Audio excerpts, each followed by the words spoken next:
Do not adjust your TV sets, your iPhone screens and all the rest of it. Yes, it's me, I'm here. I'm all good, thank you very much. Hope you're all doing well. Apologies for not being around for the last year doing videos or anything to do with social media. I'll be honest with you, I had to step away from social media, so I literally just shut everything down. Done. Closed it all down. I didn't want to do any videos, didn't do anything. There is a couple of other reasons as well, and the more important is the health of my family was the main priority. I needed to keep my younger generation safe. Keep your ducks in a row. That's a good saying. I like that saying. So I need to keep my ducks in a row with my family. Make sure they were safe. Had some things that scared the life out of me. So all is good so far. Everything's on track. So I like the pun there. Very good. Well done, Gary. So that was really. So yeah. So all is good. Just trying to keep an eye on the little ones. Make sure they're all safe in their journey and what they're doing. For that reason, I sort of stepped away. I couldn't cope with everything that was going on. The other main reason is to do with the videoing out the shed. Trying to do a video out the shed is near impossible. It gets too cold out there. It's far too damp. So there is some damp starting to creep in. I've noticed. I started to smell it a little bit. And I've gone through the shed and I've found some damp in areas. It is like a quagmire out there. I'm surprised Bigfoot hasn't walked through my garden, I'll tell you. It is like swampland. As much as I've tried to weatherproof it, there's 2 lots of felt on the roof. It's still working its way through into that area because there's so much moisture in the ground. So I didn't want to become ill over it. I found every time I took my iPhone out there, the battery just drains. It literally is so cold, it drains. The camera died, the lighting units I got here, the batteries of them just switched off. So therefore I'd had to use electricity to use the camera, the lights, heat the shed area, and it just was costing me more to run that area out there than it is to actually be in a spare room in the house that's empty. So you know the answer to that one. Here I am. It's a case of we're going to shut that end down and bring everything into here. Now, as the layout stands, the layout would actually fit in this footprint. It would be tight, but then I'd have to have a little door section and all the rest of it. I don't want to go back down that road. I don't want to start that again. If I've got to take it out, I've got to rebuild it to put it in. The other thing is there's damp in the wood out there. The layout has some sort of dampness in it. I don't want that in the house. For health reasons, and it's going to suddenly get worse. The wood's going to warp as it dries out. So I think that's just the wood timbers are going to just go. That'll be firewood, I should imagine, at some point in its life. Moving forward, everything that's on the layout out there will be utilised. The layout will go. It will go. Sadly as that is, but I'm not sad about that, if I'm honest. It's taught me a lot of things and it's brought me a lot of joy. And it's got all my memories on, so I'm going to bring them memories over to a new build, which is probably what you can see right behind me. So the idea is this is going to be a completely new layout build. Already it feels so much more comfortable. I can sit in the layout as you do. I've done it at a lower height than normal. I can use the shed as a workbench to cut things up and spray. Then I can use this to actually build and play. So that's really, I was trying to do everything out there at that time because I had a family. Now it's just me in a room in a house, so I might as well just have this as a train room. I've literally got all the trains behind me, all my coaches are in drawers beside me, so everything's all stacked and put away. They're in the warm, they're maintainable, I can run them on layout and I can put them away. It's almost like just works so much better. So I'm happy with that. I finally got what I really wanted. I didn't have the space or the size of the area to put a unit up to carry or house all the trains, and so space was premium, and I had to make the best of it in that situation. This will work really well for me, and it already is. So this is the process, and this is where I am, and I'm really looking forward to this. Now this layout, it will be an old oak common layout, as you can see, you can't see this side, it sort of goes round like a C shape. It goes round the loop that side, round here and a loop this side. It's pretty much mirror both sides. Now the idea is, this is the bottom layer, okay? And then there'll be another layer on top somehow, and that will be more town scene of London, that kind of thing. With a station, this side's going to be Old Oak Common, so I'm going to do a rounded turntable. I can do some carriage storage things, sidings, like the days I remember. And I can do the fuel depot, so I can do that, and then you can have a running down in, and it can go down underneath the layout to do the loop round run, and then it can come back up to do the loop. There'll be terminus stations. There's not going to be a lot of track in this, if I'm honest. It's going to be very simple. So this will be a roundy at the bottom. That's the proposed plan, and it will slowly creep up into the layout itself, and then it will go to stations, and it will go to Old Oak Common, and then it can come back down into the running round loop underneath, and you'll see it appear and disappear. You won't actually see much of the train. Now the idea is, I love a roundy. My layout out there is a roundy. Love it.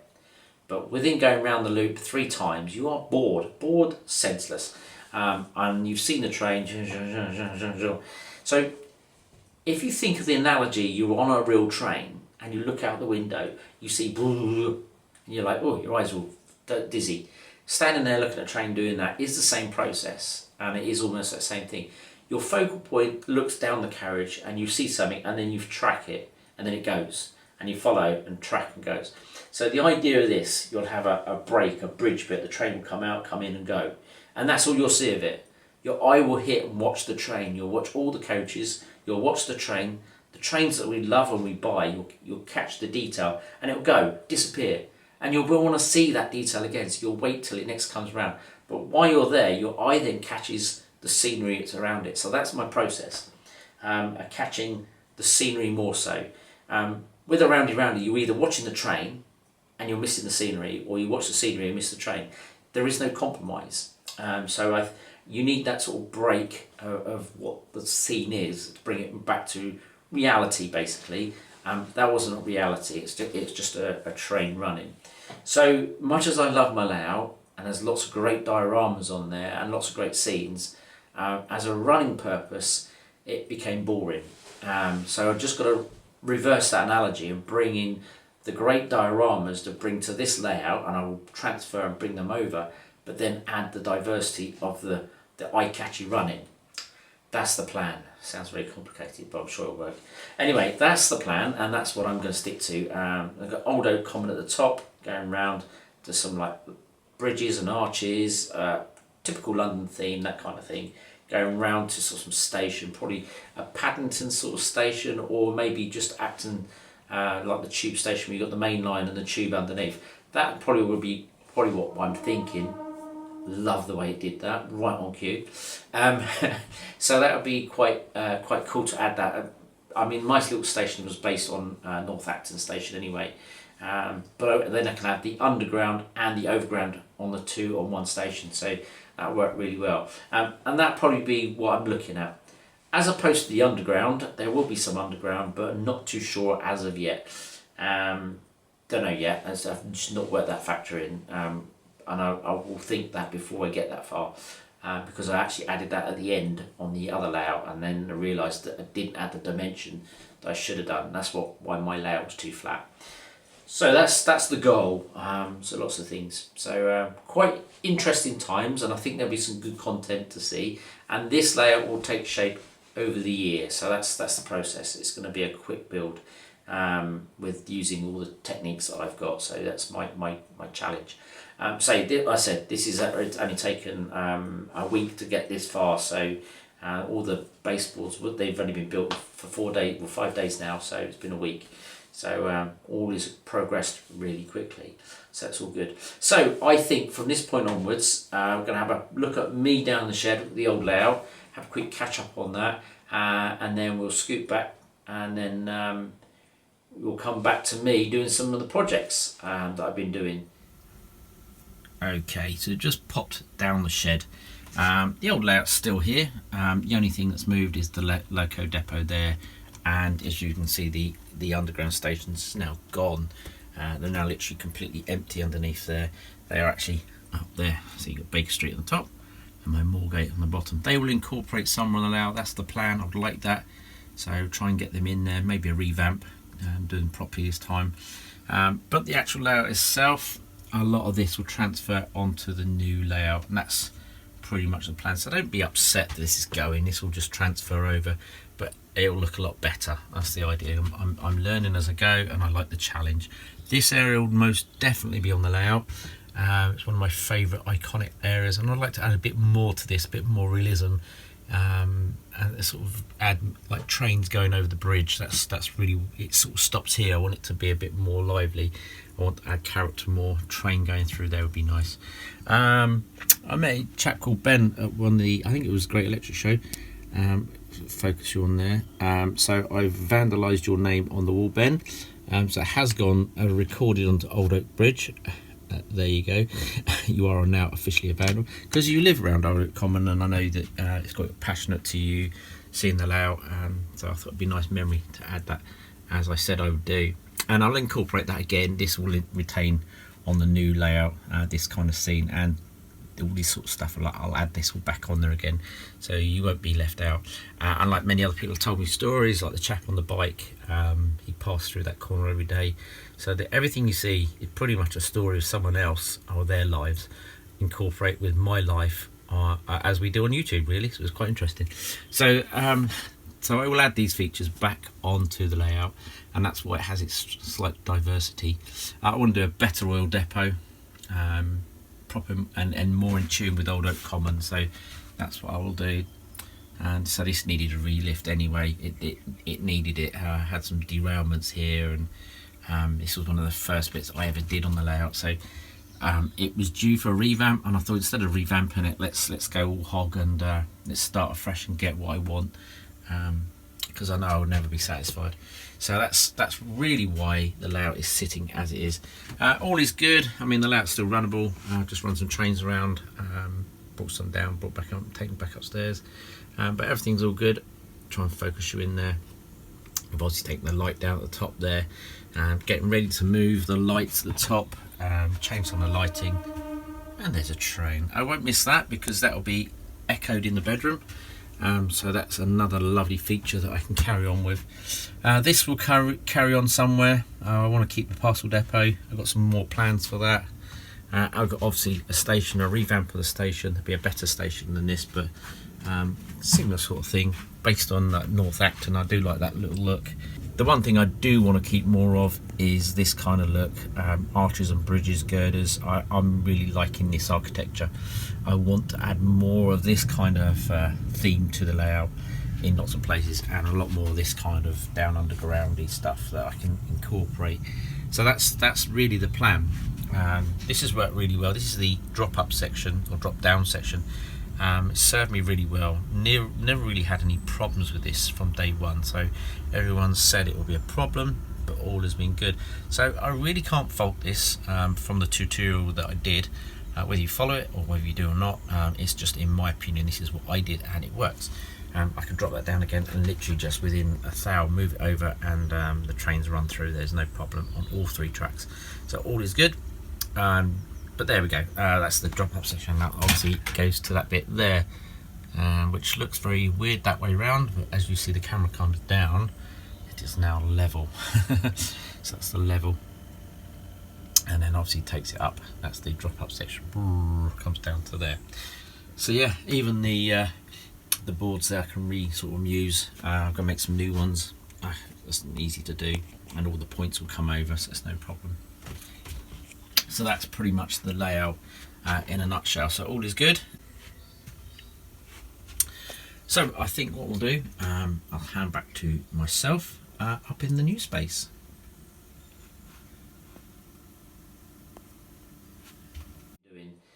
So these are some of the projects that have been going on throughout the year while I've been off camera.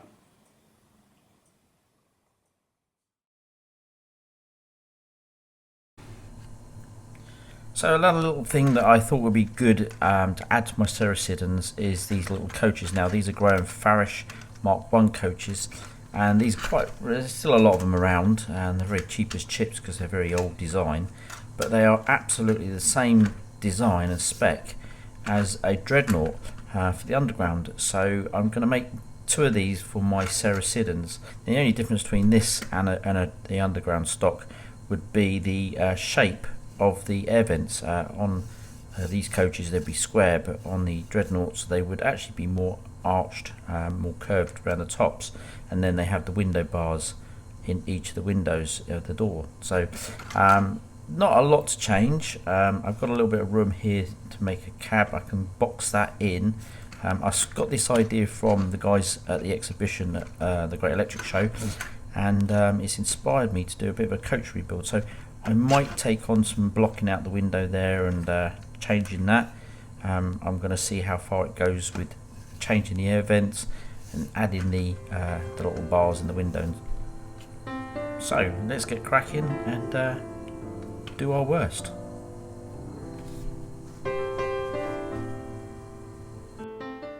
So here I'm taking some 40 thou plastic card, which is what I use throughout the duration of this build.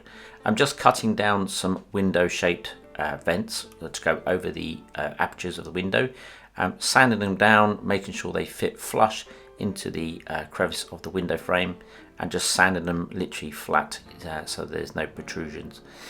With the air vents, as you can see, they're very square shaped. I've rounded them off. They're very like an arc shape, which is pretty much what the old dreadnought coaches used to have.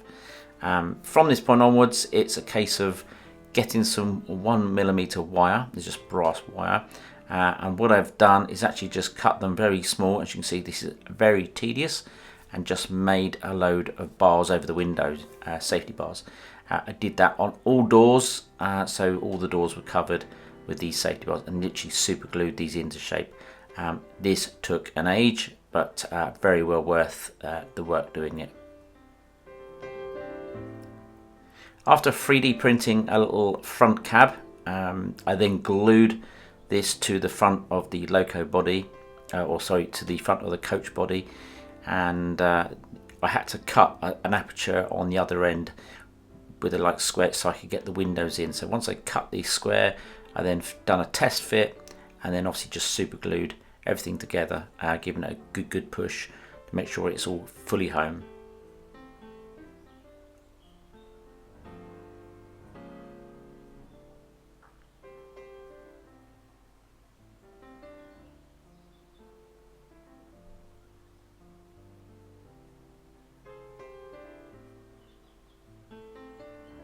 After final gluing, give it a good sand down, make sure everything's flush, and get all the edges smooth and in line with the other bodywork.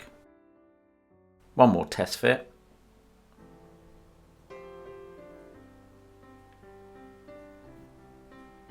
Then we move on to the roof section. Again, I just on the Cricut machine I cut a load of little vents. These are for the driving car. They go on top of the main driving area. And then I just 3D printed a little lamp on the front there, and just weathered them over, and obviously painted them in brown. So that's all done. If you look at the pictures, you see the original picture, which is the light brown one, and then you'll see the model that I saw at Rossiter Rise at the Great Electric Show. And so mine is the same colour as the Rossiter Rise. Whether I make it to the original lighter wood effect, I don't know. That would be something in the future.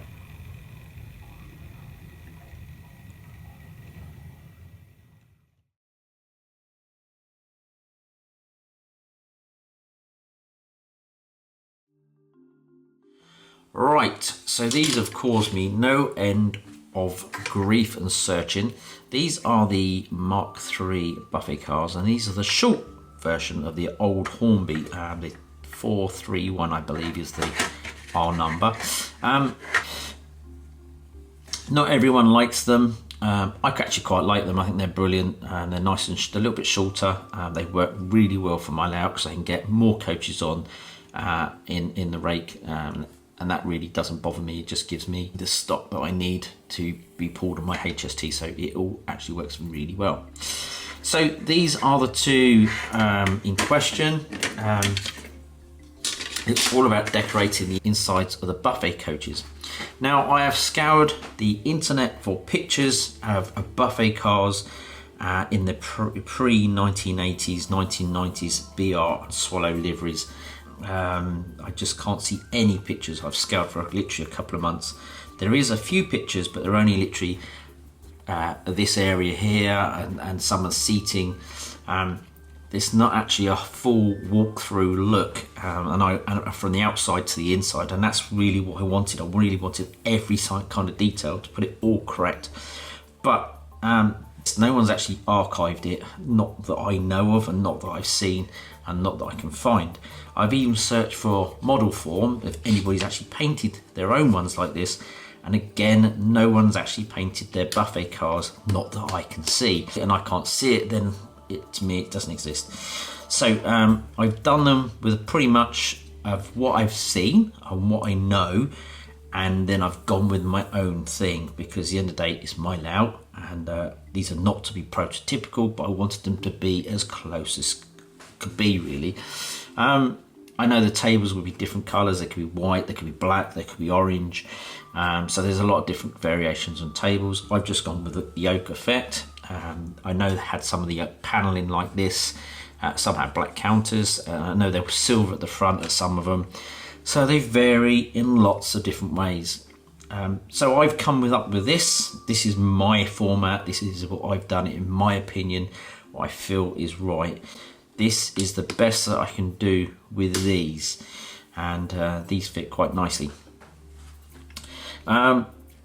This is a compromise. I thought I'd show this, and so if anybody else has been going through the same pondering of painting a buffet car, I've not seen any model form or anything, so this might give you some sort of idea what I've done, and this will work really well with my stock.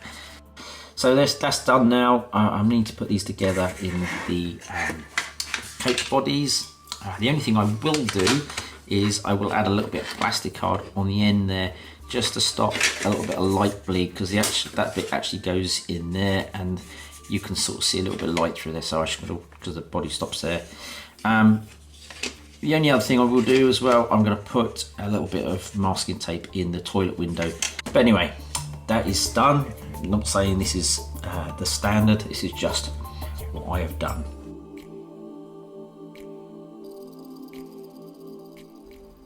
And just to finish off all the coach seats, I painted them and bought a load of new people to sit in them, and then that was another job ticked off and done. Taking me a long time to do that one.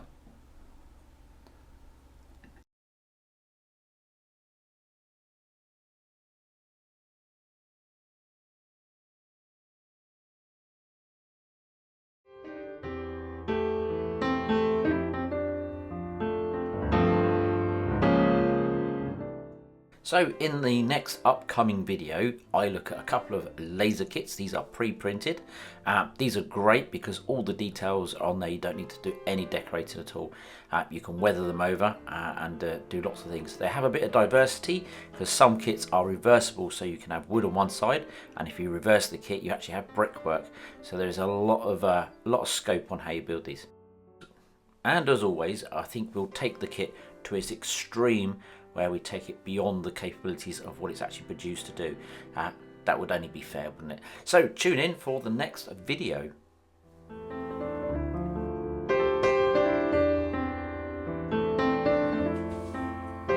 So a nice little roundup update for you. I know it's been a year in the waiting, and apologies once again. But yes, a nice little update from me of all the things I've been doing just recently, and now you know what's been going on and where I sit and how it's going on. You might notice the old chairs come back. Yes, the chairs in here. It works a lot better. It's a lot more comfortable in here than it is out there. The floor's too creaky.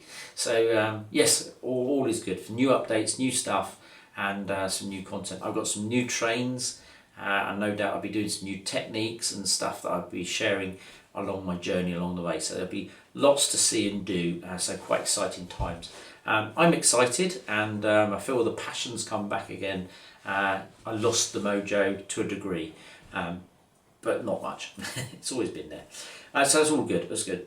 Just like to say thank you once again for everyone out there for following me, keeping track of all the things I do, and stopping me at the exhibitions and saying hello. and asking how I was, because that's really endearing. And there's many of you out there. Recently been to the Autumn Show, caught a few people there, so it was nice to catch up with people. Spent many hours talking, as I always do. I am a bit of a chatterbox, and yeah, so it was nice to sort of catch people and you know, see some layouts, get some ideas. So that's pretty much where this has all come from, really. And I've been thinking about this for the last year, so it's been on my mind. So and it's a case of, if you don't do it, then you never will. So I'm like, just get on and do it, enjoy it. It is what it is, isn't it? Not the end of the world. So that's good. Anyway, I'm going to say cheery bye. I'm going to get on with some of my projects, and I'm going to let you people get back to whatever you're doing. So until next time, I'm going to say take care of yourselves, and as we always say, happy modelling, and I really am going to say cheery bye. Catch you soon.